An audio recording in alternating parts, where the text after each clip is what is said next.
वाराणसी के ज्ञानवापी परिसर में स्थित व्यास जी के तहखाने में पूजा अर्चना शुरू किए जाने के जिला जज के आदेश के खिलाफ दाखिल की गई मुस्लिम पक्ष की याचिका पर इलाहाबाद हाईकोर्ट में चल रही सुनवाई आज भी पूरी नहीं हो सकी।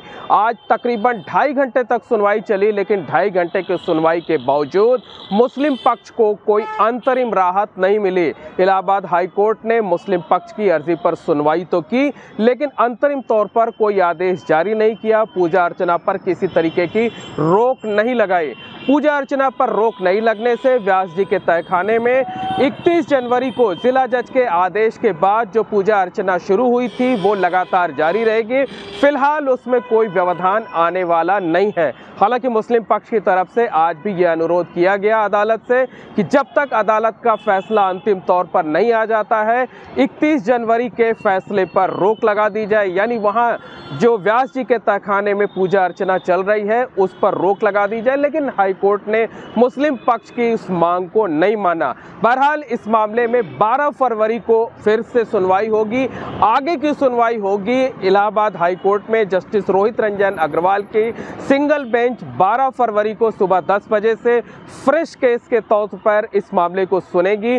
12 फरवरी को भी जो मुस्लिम पक्ष की तरफ से दलीलें पेश की जा रही हैं, जो आज पूरी नहीं हो सकी, वो आगे भी जारी रखी जाएंगी। इसके साथ साथ उत्तर प्रदेश सरकार के एडवोकेट जनरल अजय मिश्रा को अपना हलफनामा कोर्ट में दाखिल करना होगा। उन्हें अदालत को ये बताना होगा कि आखिरकार व्यास जी का जो तहखाना है अभी उस पर किसका कब्जा है, वो किसके पोजीशन में है, वहाँ पर स्थिति क्या है, और अगर वहाँ पर पूजा अर्चना शुरू करा दी गई है तो वहाँ पर किस तरीके की व्यवस्थाएं की गई हैं, पूजा अर्चना को लेकर के, सुरक्षा को लेकर क्या इंतज़ाम किए गए हैं। जो बातें कही जा रही हैं कि वहाँ पर बैरिकेडिंग कर दी गई है, वहाँ पहले बांस बल्लियाँ रखी गई थी, उसे खाली करा दिया गया है, तो वास्तविक स्थिति क्या है। तो एडवोकेट जनरल ने इस बारे में सरकार का पक्ष रखने के लिए, दिशा निर्देश प्राप्त करने के लिए 48 घंटे की मोहलत दिए जाने की मांग की।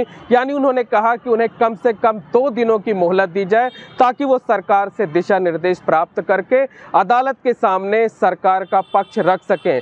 इलाहाबाद हाईकोर्ट में सुनवाई कर रही बेंच ने उनकी इस मांग को मंजूर कर लिया, उन्हें 2 दिनों की मोहलत दे दी। यानी उत्तर प्रदेश सरकार का पक्ष भी 12 फरवरी को रखा जाएगा। 12 फरवरी को उत्तर प्रदेश सरकार और मुस्लिम पक्ष के साथ साथ हिंदू पक्ष की जो बची हुई दलीलें हैं या जो नए तथ्य पेश करना चाहता है हिंदू पक्ष के वकील, वो अपनी बातों को रखेंगे और सबसे आखिरी में काशी विश्वनाथ ट्रस्ट को अपनी बात रखने का मौका दिया जाएगा। बहुत उम्मीद जताई जा रही है कि 12 फरवरी को होने वाली सुनवाई अंतिम सुनवाई होगी, यानी उस दिन सुनवाई पूरी हो जाएगी। अदालत उसी दिन अपना फैसला सुना सकती है या फिर जजमेंट रिजर्व कर सकती है। जजमेंट सुनाने के लिए यानी अपना निर्णय सुनाने के लिए कोई तारीख भी तय कर सकती है या वो तारीख बाद में तय की जा सकती है। बहरहाल आज सुबह 10 बजे इस मामले में सुनवाई शुरू हुई थी और दोपहर ठीक 12:30 बजे तक इस मामले में सुनवाई चली।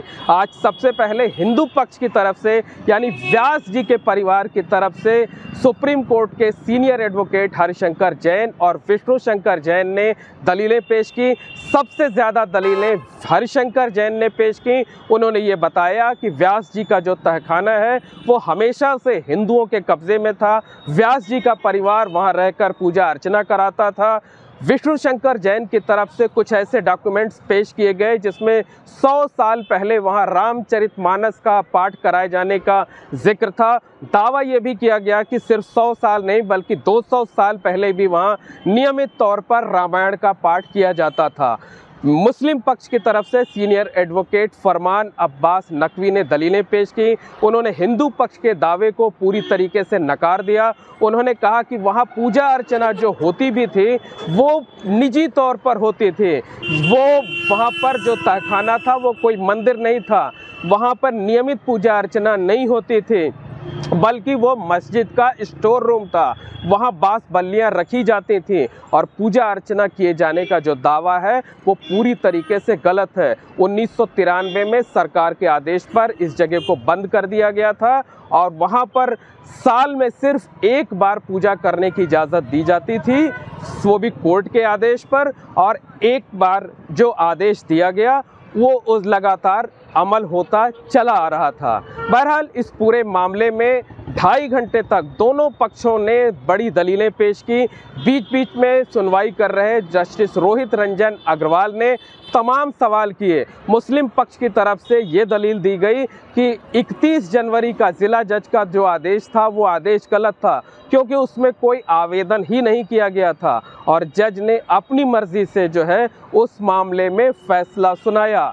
लेकिन हिंदू पक्ष ने इस दलील को नकार दिया। उनकी तरफ से कहा गया कि अदालत को इस बात का अधिकार होता है। सीपीसी की धारा 152 का उल्लेख किया गया और कहा गया कि अदालत को इस बात का अधिकार होता है, इस बात की शक्ति प्राप्त होती है कि अगर पुराने आदेश में कोई त्रुटि रह गई है किसी भी वजह से तो उसे संशोधित किया जा सकता है।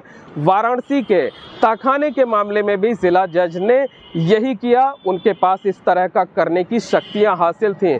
बहरहाल लंबी बहस चली और लंबी बहस चलने के बावजूद आज सुनवाई पूरी नहीं हो सकी। इस मामले में 12 फरवरी को फिर से सुनवाई होगी और उम्मीद जताई जा रही है कि 12 फरवरी को सुनवाई पूरी हो जाएगी। अदालत उसी दिन अपना फैसला सुना सकती है या जजमेंट को रिजर्व कर सकती है। Mohammad Moin, ABP news, Prayagraj.